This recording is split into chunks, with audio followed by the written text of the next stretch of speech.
تو آج جو مواد ہمارے سامنے ہے وہ ایک بہت ہی دلچسپ کتاب کے گرد گھومتا ہے، دا سیکرٹ لائف آف یور مائکروبائوم۔ یہ کتاب ہمارے صحت، ہماری خوشی اور اس سیارے کے درمیان ایک ایسے چھپے ہوئے تعلق کو کھولتی ہے جس پر ہم شاید ہی کبھی دھیان دیتے ہیں۔ جی بالکل، اور کتاب کا جو مرکزی خیال ہے نا وہ بڑا زبردست ہے۔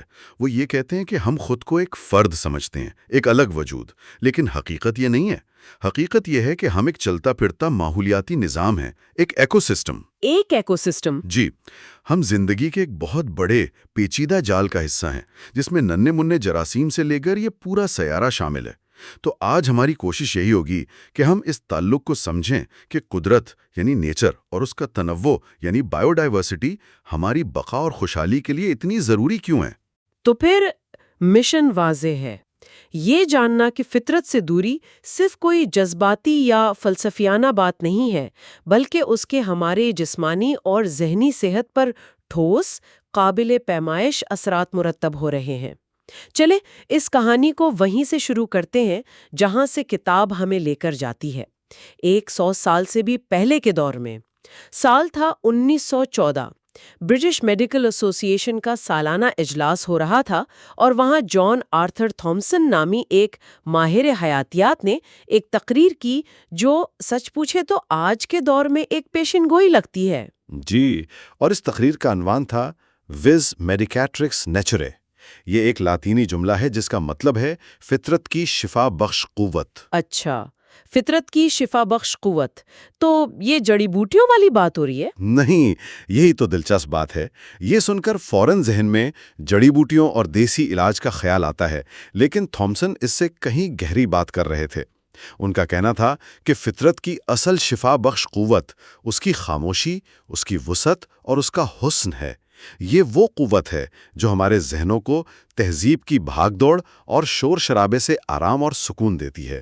ایک منٹ، یعنی 100 سال سے بھی پہلے ایک سائنسدان ڈاکٹروں کے سامنے کھڑے ہو کر یہ کہہ رہا تھا کہ شہروں کی زندگی اور فطرت سے دوری ذہنی بیماریوں کا سبب بن رہی ہے؟ بالکل۔ یہ تو حیران کن بات ہے۔ ہم تو سمجھتے ہیں کہ یہ آج کل کی باتیں ہیں، مینٹل ہیلتھ اور برن آؤٹ۔ یہی اس بات کی اہمیت ہے۔ تھامسن اس وقت دیکھ رہے تھے کہ صنعتی انقلاب کی وجہ سے لوگ دیہاتوں سے شہروں کی طرف بھاگ رہے ہیں اور فطرت سے ان کا رشتہ ٹوٹ رہا ہے۔ اس پورے منظرنامے کو سمجھانے کے لیے انہوں نے 3 دائروں یعنی سفیئرز کا نظریہ پیش کیا۔ اچھا۔ پہلا دائرہ ہے کاسموسفیئر یعنی بے جان دنیا، پہاڑ، دریا، سمندر، ستارے۔ ٹھیک ہے۔ دوسرا بایوسفیئر یعنی جانداروں کی دنیا، پودے، جانور، پرندے اور ہم خود بھی۔ اور تیسرا دائرہ یقیناً انسانوں کی اپنی بنائی ہوئی دنیا ہوگی؟ جی، تیسرا دائرہ ہے سوشیوسفیئر۔ یہ ہماری تہذیب، ہماری ثقافت، ہمارے شہر، ہماری ٹیکنالوجی۔ تھامسن کا انتباہ یہ تھا کہ مسئلہ تب شروع ہوتا ہے جب سوشیوسفیئر اتنا پھیل جائے کہ وہ بایوسفیئر کو نگلنے لگے، جب ہماری بنائی ہوئی دنیا قدرتی دنیا پر حاوی ہو جائے۔ اور آج ہم اسی دور میں جی رہے ہیں۔ تو سوال یہ پیدا ہوتا ہے کہ تھامسن کی اس وارننگ کے 100 سال بعد آج ہم کہاں کھڑے ہیں؟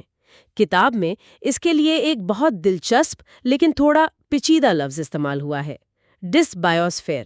بایوسفیئر کا تو مطلب ہم جانتے ہیں، زندگی کا دائرہ، لیکن یہ ڈس کا کیا مطلب ہے؟ یہ سننے میں کسی بیماری جیسا لگتا ہے۔ آپ نے بالکل صحیح پکڑا۔ طب کی زبان میں ڈس کا سابقہ کسی چیز کے بگڑ جانے یا اس میں خرابی پیدا ہو جانے کے لیے استعمال ہوتا ہے، جیسے ڈس فنکشن۔ اچھا۔ تو ڈس بایوسفیئر کا مطلب ہے مشکل میں مبتلا زندگی یا بگڑا ہوا کرۂ حیات۔ یہ وہ دنیا ہے جہاں نہ صرف بیرونی ماحولیاتی نظام بحران کا شکار ہیں، بلکہ ہمارا اندرونی ماحولیاتی نظام بھی بگڑ چکا ہے۔ اندرونی ماحولیاتی نظام، اس سے کیا مراد ہے؟ اس سے مراد ہماری صحت ہے۔ کتاب کے مطابق یہ جو حیاتیاتی تنوع کا خاتمہ ہے اور ماحولیاتی بگاڑ ہے، یہ صرف باہر کی دنیا کا مسئلہ نہیں ہے۔ تو پھر اس کا سیدھا تعلق ان دائمی غیر متعدی بیماریوں کی عالمی وبا سے ہے جو آج ہر جگہ پھیلی ہوئی ہیں۔ ذیابیطس، الرجی، دمہ، دل کی بیماریاں اور خاص طور پر ڈپریشن اور ذہنی بے چینی، یہ سب ایک ہی تصویر کے 2 رخ ہیں۔ واہ! اس تعلق کو واضح کرنے کے لیے کتاب میں ایک بہت مطلب چونکا دینے والا آنکڑا دیا گیا ہے، 1880 کی دہائی سے لے کر آج تک ہمارا اسکرینوں پر معلومات استعمال کرنے کا وقت 350% بڑھ گیا ہے۔ 350%؟ جی، جبکہ اسی عرصے میں فطرت میں باہر گزارا جانے والا وقت تیزی سے کم ہوا ہے۔ محققین اسے ایک خوفناک نام دیتے ہیں، تجربے کا خاتمہ، یعنی ہم فطرت کا تجربہ کرنے کی صلاحیت ہی کھو رہے ہیں۔ اور یہ صرف وقت گزارنے کی بات نہیں ہے، اس تجربے کے خاتمے کے ہماری نفسیات پر گہرے اثرات مرتب ہو رہے ہیں۔ کتاب میں ایک تحقیق کا حوالہ ہے جو میرے لیے تو سب سے زیادہ پریشان کن تھا۔ 1979 سے 2009 کے درمیان امریکی کالج کے طلباء پر کی گئی تحقیق سے پتہ چلا کہ ان میں ہمدردی یعنی ایمپتھی محسوس کرنے کی صلاحیت میں 48% کمی آئی۔ 48% کمی؟ مطلب تقریباً آدھی۔ یہ تو بہت زیادہ ہے۔ یعنی فطرت سے دوری ہمیں ایک دوسرے سے بھی دور کر رہی ہے، ہمیں زیادہ خود غرض بنا رہی ہے۔ کتاب اسی گہرے تعلق کی طرف اشارہ کرتی ہے۔ جب ہمارا رابطہ وسیع تر زندگی یعنی پودوں، جانوروں سے ٹوٹ جاتا ہے تو شاید ہمارا اپنے جیسے دوسرے انسانوں کے جذبات کو سمجھنے کا دائرہ بھی سکڑ جاتا ہے۔ اور اسی تحقیق میں یہ بھی دیکھا گیا کہ ہمدردی میں کمی کے ساتھ ساتھ خود پسندی یعنی نارسسزم میں نمایاں اضافہ ہوا ہے۔ ہم اپنی ہی بنائی ہوئی سوشیوسفیئر کی گونج میں اتنے قید ہو گئے ہیں کہ ہمیں کوئی اور آواز سنائی ہی نہیں دیتی۔ لیکن کیا یہ فطرت سے دوری ہمارے جسم پر بھی براہ راست اثر ڈال رہی ہے؟ کیا کتاب اس کا کوئی حیاتیاتی یعنی بایولوجیکل ثبوت پیش کرتی ہے؟ بالکل، اور یہ اس کتاب کا سب سے اہم حصہ ہے۔ یہاں ہمارے مدافعاتی نظام یعنی امیون سسٹم کا کردار سامنے آتا ہے۔ ہم عام طور پر مدافعاتی نظام کو جسم کی فوج سمجھتے ہیں نا، جس کا کام صرف بیرونی حملہ آوروں سے لڑنا ہے، لیکن یہ تصویر ادھوری ہے۔ تو پھر پوری تصویر کیا ہے؟ کتاب اسے ایک حسی عضو یا ایک متحرک دماغ کہتی ہے۔ یہ ہمارے جسم اور بیرونی دنیا کے درمیان ایک پل ہے۔ یہ ہر وقت ماحول کو پڑھتا رہتا ہے۔ ہوا میں آلودگی، ہمارے کھانے میں کیمیکلز، سماجی تناؤ، یہ ان تمام تجربات کو ریکارڈ کرتا ہے اور پھر یہ معلومات ہمارے دماغ تک پہنچاتا ہے، جس سے ہمارے موڈ اور رویے پر اثر پڑتا ہے۔ یعنی ہمارا مدافعاتی نظام صرف بیماریوں سے نہیں لڑتا بلکہ یہ محسوس بھی کرتا ہے اور ہمارے دماغ سے بات بھی کرتا ہے۔ اس کی کوئی مثال ہے؟ اس کی ایک بہترین تاریخی مثال موجود ہے۔ کتاب بتاتی ہے کہ 1860 کی دہائی میں ڈاکٹر ولیم پیری نے ایک عجیب بات نوٹ کی ہے فیور یعنی گھاس پھوس سے ہونے والی الرجی ان کسانوں اور مزدوروں میں تقریباً نہ ہونے کے برابر تھی جو سارا دن کھیتوں میں مٹی میں کام کرتے تھے۔ اچھا؟ جی، جبکہ یہ بیماری شہروں میں رہنے والے امیر طبقے میں عام تھی۔ یہ ہماری قدیم فطرت اور جدید زندگی کے درمیان عدم مطابقت یا اینسیسٹرل مس میچ کی پہلی نشانیوں میں سے ایک تھی۔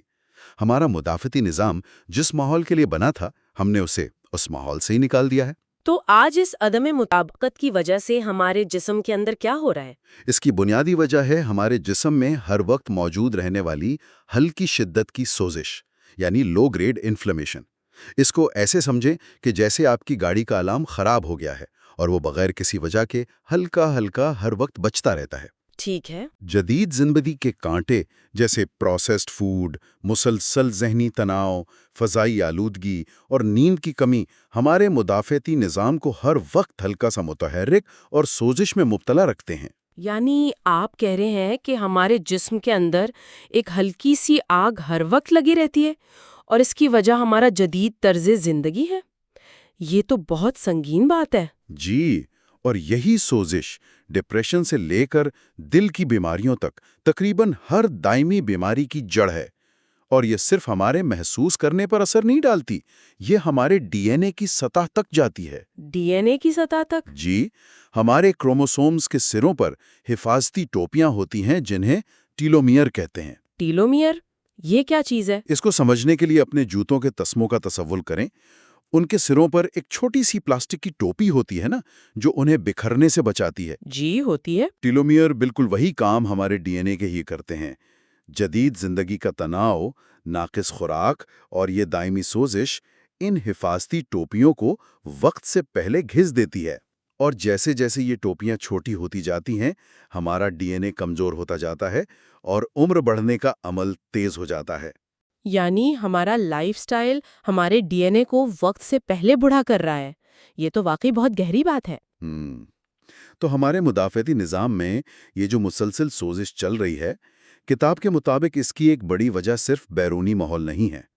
اس جنگ میں کچھ ایسے کھلاڑی بھی شامل ہیں جو ہمارے اندر ہی رہتے ہیں۔ میں یہاں ہمارے جسم میں موجود کھربوں جراثیم یعنی مائکرو بائیوم کی بات کر رہی ہوں، ٹھیک ہے نا؟ آپ نے بالکل صحیح جوڑا۔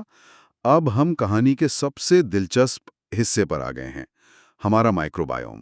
یہ ہمارے جسم کے اندر اور ہماری جلد پر رہنے والے کھربوں خردبینی جانداروں کی ایک پوری دنیا ہے۔ ایک حیران کن حقیقت یہ ہے کہ ہمارے جسم میں انسانی خلیات سے 10 گنا زیادہ جرثوموں کے خلیات ہیں اور انسانی جین سے 100 گنا زیادہ مائکروبیل جینز ہیں۔ یہ ہمارے دشمن نہیں، ہمارے ساتھی ہیں۔ لیکن ہمارا جدید طرز زندگی ان ساتھیوں کے ساتھ کیا سلوک کر رہا ہے؟ کتاب میں ایک بہت واضح فرق بتایا گیا ہے۔ روایتی طرز زندگی گزارنے والے قبائلی لوگوں کی آنتوں میں جراثیم کی اقسام مغربی ممالک کے لوگوں کے مقابلے میں تقریباً دگنی ہوتی ہیں۔ ایسا لگتا ہے کہ جس طرح ہم باہر کی دنیا میں حیاتیاتی تنوع کھو رہے ہیں، اسی طرح ہم اپنے اندرونی جرثوموں کے خاتمے کا بھی سامنا کر رہے ہیں۔